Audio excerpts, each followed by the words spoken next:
नमस्कार, जोहार। द भारत मित्र देख रहे हैं आप। मेरा नाम अभिषेक भारती और आरती साथ में है।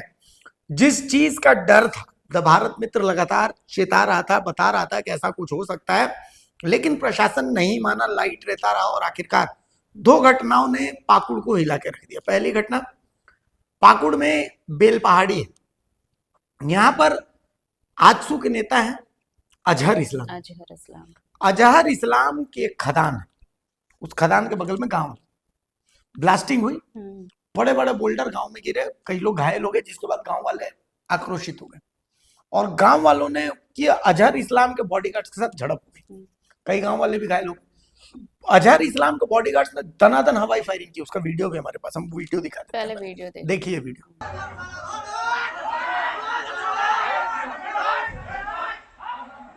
पता चला है, पता चला है। हमारा गाड़ी पिस्तौल भाई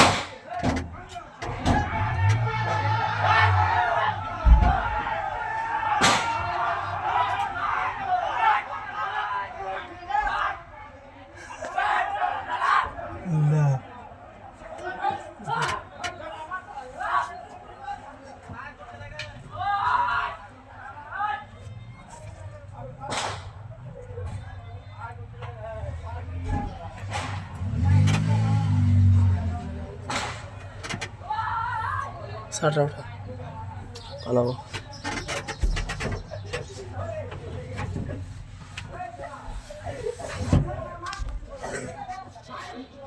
देखा आपने वीडियो, और उस दिन के झड़प का भी वीडियो हम आपको दिखा रहे हैं। तो ये पहली घटना। दूसरी घटना हिरणपुर की है। पाकुड़ के हिरणपुर में क्या है कि हिरणपुर में एक पत्थर कारोबारी है जियाउल शेख पगला। जियाउल शेख पगला पर आरोप लगाया कि एक और बड़े पत्थर कारोबारी है लुत्फुल हक। लुत्फुल हक के मुंशी, जो उनके खदान में मुंशी का काम करते हैं, घर में घुस के उसके ऊपर गोली चलवा दी है। मुंशी ने खुद बयान दिया है कि जियाउल शेख पगला और उसके भाई ने मिल करके और मेरे ऊपर फायरिंग करवाई है। हालांकि अभी तक इस मामले में पुलिस एक्शन में तो है, अब देखिए आगे क्या होता है। जियाउल शेख पगला के खदान के बारे में हमने दिखाया था बिल्कुल, और हमने हिरणपुर की भी खबर दिखाई थी कि कैसे गलत तरीके से लीज हुई है, और लीज के अलावा दिन में तो खनन होता है, रात में अवैध खनन होकर के और उसके गलत तरीके से ट्रांसपोर्टिंग होती है। यहां से टेरर फंडिंग भी हो रही है, मतलब आतंकी संगठनों को भी दान धर्म के नाम पर पैसा दिया जा रहा है। इसका भी हमने अंदेशा जताया था और ये बताया था। और गूगल अर्थ के थ्रू हमने दिखाया था कि जहां पर लीज नहीं है वहां पर भी खनन चल रहा है। 10 मीटर की दूरी पर स्कूल है, उस स्कूल में बच्चे पढ़ रहे हैं और सारी चीजें हो रही है। ग्राउंड जीरो से हमने रिपोर्ट दिखाया था, लेकिन प्रशासन उस समय नहीं चेता है। और अब ये स्थिति आ गई है, मतलब आप समझिए कि आप पाकुड़ के हिरणपुर चले जाइएगा तो आप आश्चर्यचकित रह जाइएगा कि ये मैं कहाँ आ गई।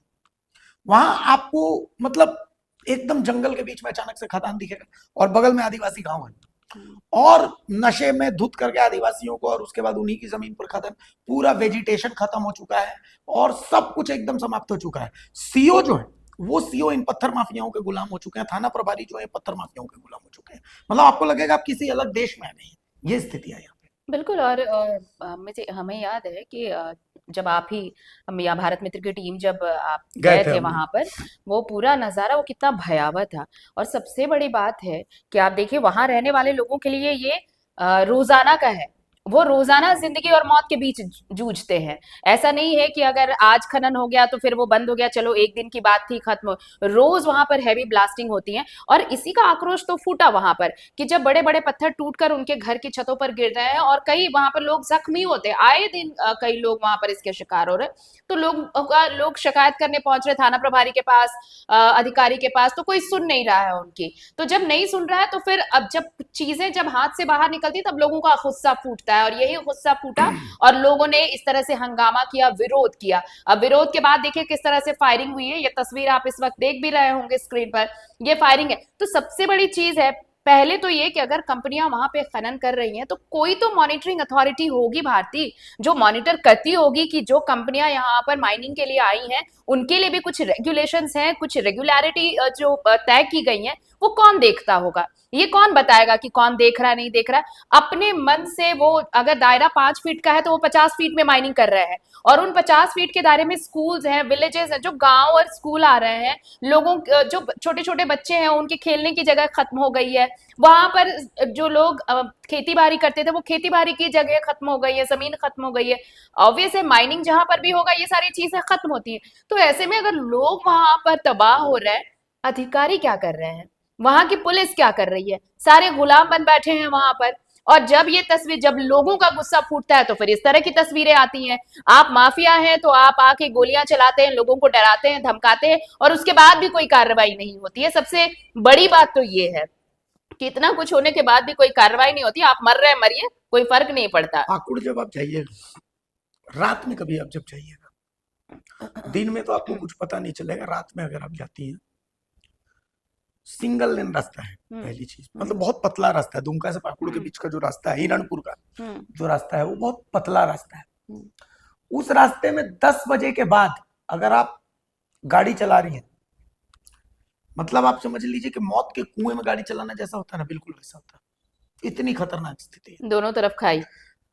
आप समझ लीजिए इतनी गाड़ियां, पत्थर लदी गाड़ियां, और उनको कोई डर नहीं। आप 2-4 लोगों को चौक मतलब ये भी निकल करते चल जाएगा रहे हैं तो पहली कोई चीज। दिक्कत नहीं है। फिर आप हिरणपुर जाएंगे, हम्म, हिरणपुर शहर में तो आपको कुछ भी पता नहीं चलेगा, लेकिन हिरणपुर से जब आप मानसिंहपुर, बेलपहाड़ी, इन जगहों पर जाएंगे, तब आपको लगेगा कि ये कौन सी जगह है, मतलब यहाँ की डेमोग्राफी बदल गई, हम्म।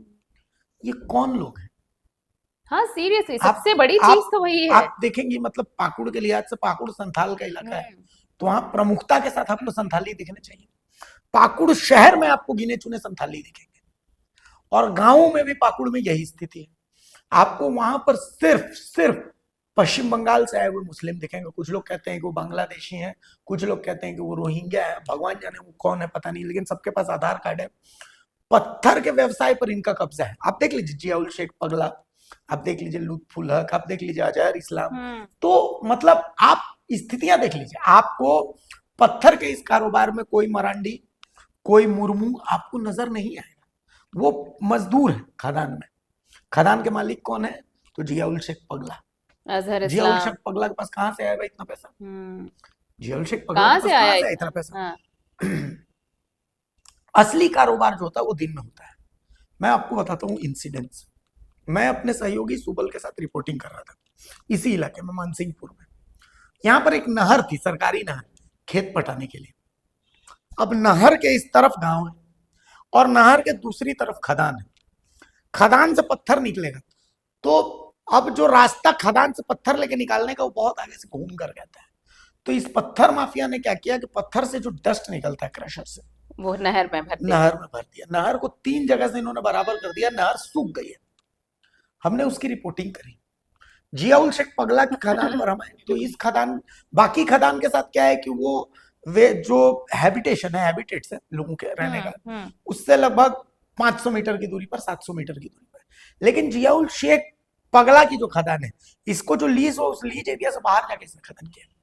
और वहां पर आपको मैं बताऊं कि ठीक वॉकिंग डिस्टेंस, मतलब रोड, खदान है, खदान के ठीक बगल में सड़क है, और सड़क के उस पर स्कूल है जिसमें बच्चे पढ़ते हैं। खदान में लगभग 200-250 फीट का गहराई है, और वहां पर एक कोई ऐसा चीज नहीं है, मतलब बाड़ा बिल्कुल रात भी में नहीं आप है। गाड़ी चलाइएगा तो हो सकता है आप खदान में चली जाइए। और फिर पता भी ना चले। हम रिपोर्टिंग कर रहे थे, वहां के जो आदिवासी परिवार उन सब ने बयान वगैरह सब लिए, और अचानक से 250 से 300 हथियार बंद लोग आकर के हमारे ऊपर हमला कर देते हैं अचानक से। और उनकी जीत होती है कि इसके हाथ पैर बांध करके और खदान में फेंक दो। ठीक है, बहुत मुश्किल से हम थे और हमारे सहयोगी शादाब थे, बहुत मुश्किल से हम जान बचा करके वहां से भाग के आते हैं। लेकिन हमारा मोबाइल वहां पर छीन लिया जाता है, जिसके कारण हम मोबाइल जो है वो सारी रिकॉर्डिंग उसको रख नहीं पाते। उसके बाद हम थाना प्रभारी के पास जाते हैं उस समय के, तो थाना प्रभारी कहता है अरे कहाँ भैया, हमको तो यहीं रहना है, ये लोग रात में थाना पर हमला कर देगा, ये स्थिति है। हम सीओ को, तत्कालीन सीओ को फोन करते हैं, तो उनका कहना है कि अरे भैया इन लोगों, मतलब हम लोगों का घर परिवार इन्हीं लोगों से चलता है, कहाँ इन लोगों के खिलाफ एक्शन लीजिएगा। मतलब ये मजबूरी है। आप सोच लीजिए कि क्या स्थिति है। और सबसे बड़ी बात कहा गया कि आप इनके खिलाफ क्या कर लीजिएगा, हम लोगों को ऊपर से निर्देश है कि इन लोगों पर एक्शन नहीं लेना है।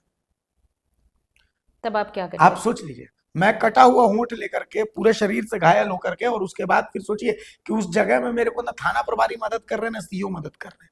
तो अब सोच लीजिए कि स्थितियां क्या है। और ये आज से सोच लीजिए कि 6-7 महीने पहले हमने चेतावनी दी थी कि ऐसा कुछ हो सकता है, वहां पर लोगों के अंदर गुस्सा घर कर रहा है, तो उल्टा हमारे पत्रकार को बुला करके और जिला जनसंपर्क पदाधिकारी ने बोला कि आप जेन्युइन नहीं है, आप जो है ऐसा है। उन्होंने एक लेटर जारी किया था तमाम सीओ को कि भाई साहब, कोई पत्रकार अगर किसी खदान वाले के खिलाफ है तो उसके लाइसेंस को चेक कीजिए और उस पर कानूनी एक्शन लीजिए। ये बाकायदा लेटर जारी हुआ था। आप सोच लीजिए जिला प्रशासन की भूमिका कैसी है वहां पर, तो लोगों पाकुड़ का जिले गुस्सा में। क्यों ना फूटे? तो सोच लीजिए, लोग अगर आज अख्तर अजहर इस्लाम के खिलाफ और जियाउल जियाउल शेख शेख पगला पगला के के खिलाफ खिलाफ। लोगों के अंदर अगर गुस्सा आ रहा है तो क्यों ना होना चाहिए गुस्सा। बिल्कुल। और वो तस्वीर भयावह है। आप देखिए, आप मतलब आप चीजों को भले ही आप लगे कि कहानी है, लेकिन जो हमारे साथ भारत मित्र की टीम के साथ जो हुआ वो सच्चाई है। आप सोचिए कि अगर आप वहां की चीजें वहां वहां जो वस्तु स्थिति अगर आप दिखा नहीं सकते हैं, तो वहां जो रह रहे हैं लोग, उनकी क्या दशा हो रही होगी, आप इसी से अंदाजा लगा लीजिए। तो ये खौफ है उन माफियाओं का जो डंके की चोट पर वहां खड़े होकर खनन कर रहे हैं। चाहे उनको इजाजत मिली हो ना मिली हो, उन्हें फर्क नहीं अच्छा, पड़ता। सबसे सबसे इंटरेस्टिंग चीज आती, ये जो जियाउल शेख पगला है, इनके भाई कांग्रेस, युवा कांग्रेस के जिला अध्यक्ष हैं वहां के, और बाकायदा मतलब, मतलब साथ साथ नेतागिरी भी हाँ, चल रही है। नेतागिरी भी चल रही है। और ये वहां पर कांग्रेस के एक बहुत स्ट्रांग फाइनेंसर है, कांग्रेस के एक स्ट्रांग फाइनेंसर है। तो आप सोच लीजिए कि स्थितियां क्या है। डरावनी तस्वीर है। अब आप सोचिए कि लोगों का मतलब वो डर खत्म हो गया होगा, इतना डर डर के रहना, डर खत्म हुआ होगा तभी उन्होंने विरोध शुरू आप किया अंदाजा होगा। लगाइए ना कि हम एक कैमरा और एक ट्राइपॉड के भरोसे रिपोर्टिंग करने गए और अचानक से 200-250 लोग, हथियारबंद लोग, आपकी गाड़ी तोड़ने के पीछे आ जाता है, आपको खदान में 250 अंदर फीट अंदर डालने की, भाई किसी को खबर नहीं मिलेगी, आप भाग करके थाना पहुंचते हैं, थाना बोलते हैं भैया हमसे उम्मीद मत रखिए, यहाँ हम कुछ नहीं कर सकते हैं। तो आप सोच लीजिए कि बिल्कुल स्थितियां फिल्म कैसी की हैं। तरह वो तो सोच पूरा। लीजिए आपकी स्थितियां कैसी होंगी। बिल्कुल। तो आप पाकुड़ पाकुड़ की जो स्थिति है वो बहुत भयावह है। और जो तस्वीरें आप इस वक्त अपने स्क्रीन पर एक बार फिर से देख लीजिए, ये दो तस्वीरें हम आपको दिखा रहे हैं। दोनों तस्वीर देखकर आप अंदाजा लगा लीजिए कि वहां पर क्या कुछ चल रहा है। और अगर ऐसे ही चलता रहा तो जो हमने पहले अंदेशा जताया वो अब हो रहा है। और अगर अब भी चेता नहीं प्रशासन अब भी इस पर अगर कोई एक्शन नहीं लिया, तो आप समझ सकते हैं, अंदाजा लगाइए कि आने वाले दिनों में वहां की तस्वीर कैसी रहने वाली है। बस इतना ही कहना है कि अलर्ट हो जाइए, वरना एक बारूद पर बैठे हुए आप कभी बिल्कुल। भी ब्लास्ट हो सकता है। नमस्कार, नमस्कार, जोहार। जोहार।